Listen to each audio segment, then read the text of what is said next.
Hello YouTube, Mark Spade here. Well, I hope this video finds you well. Hope you're sitting down with your favorite pipe,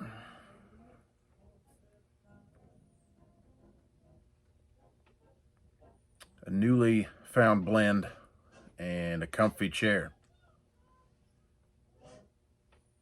I myself am smoking with the old workhorse of a meerschaum, continuing to try out, spend some time with Belmont Station by Cornell and Deal. Wonderful blend. Today I want to talk about Dottle. So this is probably more for newer pipe smokers, but maybe some considerations for people who have been piping for a while now.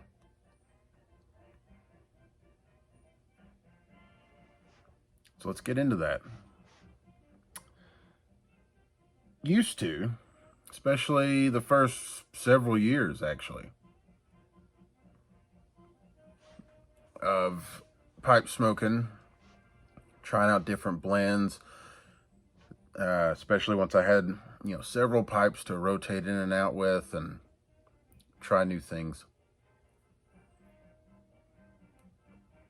Try new methods, lighting methods, packing methods, stuff like that. What I used to do is when I would get down to the end of that bottom third. So if you look at a bowl in thirds, right, you get your char period here where you do your char light, you get that light up, you get all these first notes that are presented. Then you get settled in. You're in the middle of your bowl, and that's when flavor profiles have started to settle down. Maybe something else has got kind of been introduced a bit more, become more present in the mixture, and some other things might have taken a seat or started to kind of find their own harmony with each other. Then you get to the bottom third. Now the bottom third is typically when you find some more prominent tobacco flavors. So whatever your base ingredient is, Virginia's, Burley's,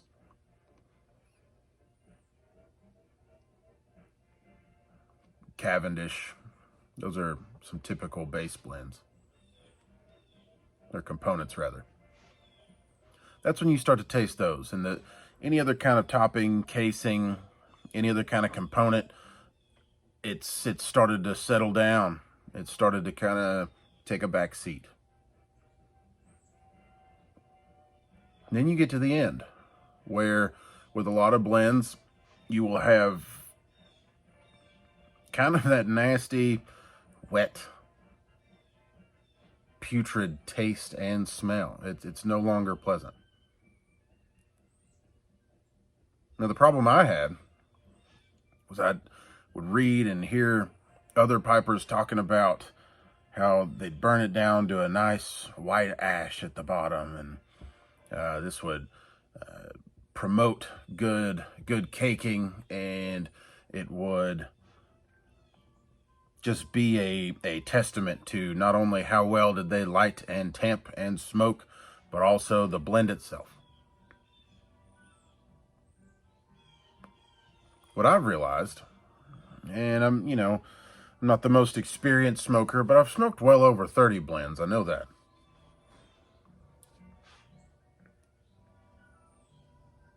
You gotta let the pipe and the blend dictate how much you smoke in the bowl. Before it's time to knock out that dottle and call it a day. Now, I've had plenty blends, several, as a matter of fact, that I smoke regularly that do, in most pipes that they're smoked out of, go all the way down. And that's always quite satisfying to have good flavor, good consistent smoke all the way to the heel, right? All the way down here. It's great. That is until you try to take that last draw and you get nothing but ash. That tastes terrible. So even in those, I typically will slow down, take little sips, right, until I get to about the end, and I go ahead and knock it out. And the reason I do that is maybe 2-3 reasons. But first, I saved you some Dottle. So if you're the Sherlock Holmes type, get your shoe ready, and we can load it up with some of this, and you can do whatever it is that you do with it later. By the way, what you do with your Dottle is your business. If you keep it and you scrape the burnt parts off, and you keep that good unsmoked tobacco, and you load up a bowl with it at the end of the day, whatever it is that you do, that's fine. I just toss it. It's done. That's what I do. But things that you'll notice about Dottle is that it's gonna kind of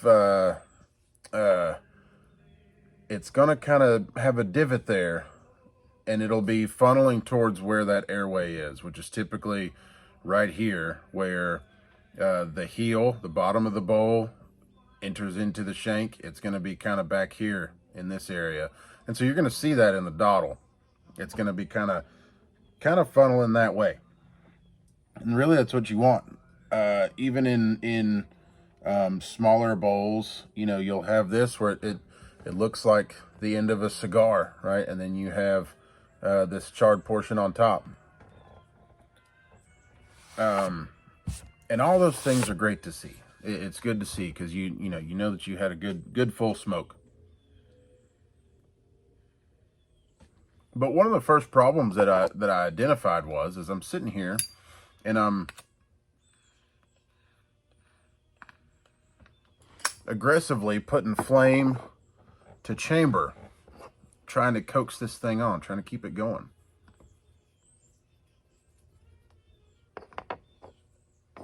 And what I found is a lot of times it's just like trying to draw an empty chamber with a flame to it. You're not making a lot of progress. You're actually setting yourself up for some nice tongue bite at the end. And I like to avoid that if I can.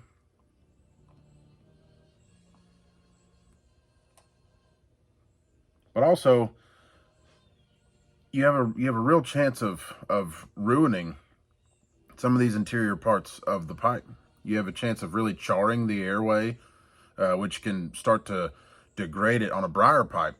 A briar pipe is wood, and so you end up actually setting small fires to the inside of your chamber, and especially right there in that airway, because you have a ridge line there. You have a clear cut mark where this mortise and tenon has been bored, and where that's here, and then where the airway enters into the bottom of the bowl, you've got some fine edges.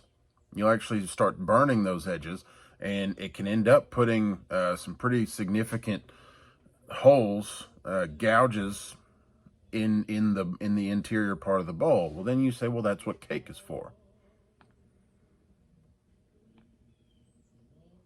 And that's true.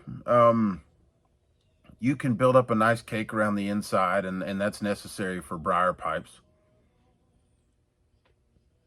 It's my experience that it actually enhances flavors. If you dedicate a briar pipe to a family of tobaccos, it brings out certain qualities, at least in my experience, that I like about that family of tobaccos. So even from blend to blend, if I have, these are my pipes for English blends, the things I like most about Englishes tend to come out in well-seasoned pipes.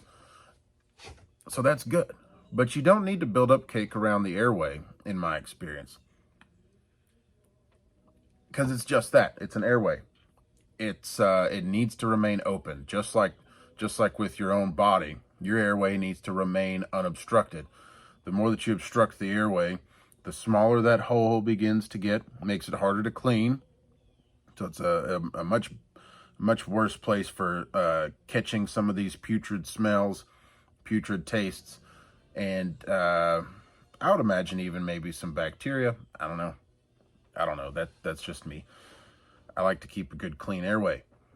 And you don't need to build up a cake around it. There's really no reason. The bottom of my pipes doesn't typically end up getting too terrible hot.